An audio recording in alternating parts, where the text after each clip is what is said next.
Mana aka, xaridor olib keldim. Assalomu alaykum aka. Siz ishdaligingizda kelib, uyni ko'rib ketganmiz. Ha, ko'rdinglar? Ha, maqbul. Shu uyingizni olishga qaror qildilar. Ha, yaxshi. Juda ham yaxshi. Aka, bittadan so'rayman-da, pulingiz naqdmi?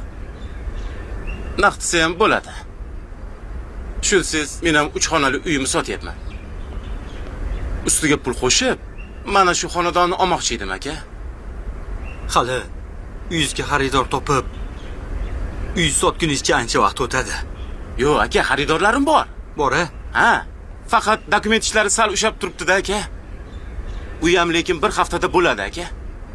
Hozircha sizga mana shu zaklad berib tursam bo'ladimi aka? Boshqa xaridorga sotib olmasligingiz uchun aka. Qolgan pullarni va hujjatlarni shu oyning oxirigacha qilib beraman. Mayli unda.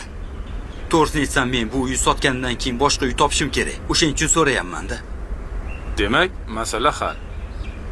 Unda baraka qilamiz. Albatta. Mayli aka. Rahmat. Ishonim sizga. Barakasini bersin. Sog' bo'ling. Boshqaga berib yubormayman aka. Yo'q. Rahmat. Xo'p bo'ladi. Mayli Aka, menga qarang. Siz bilan o'zim hisob kitob Gap qilaman. yo'q. Xullas, menga qarang. Mashinangiz bu yordamida? Aha. Xullas, menga Barakasini topib bergan bersin. uyingiz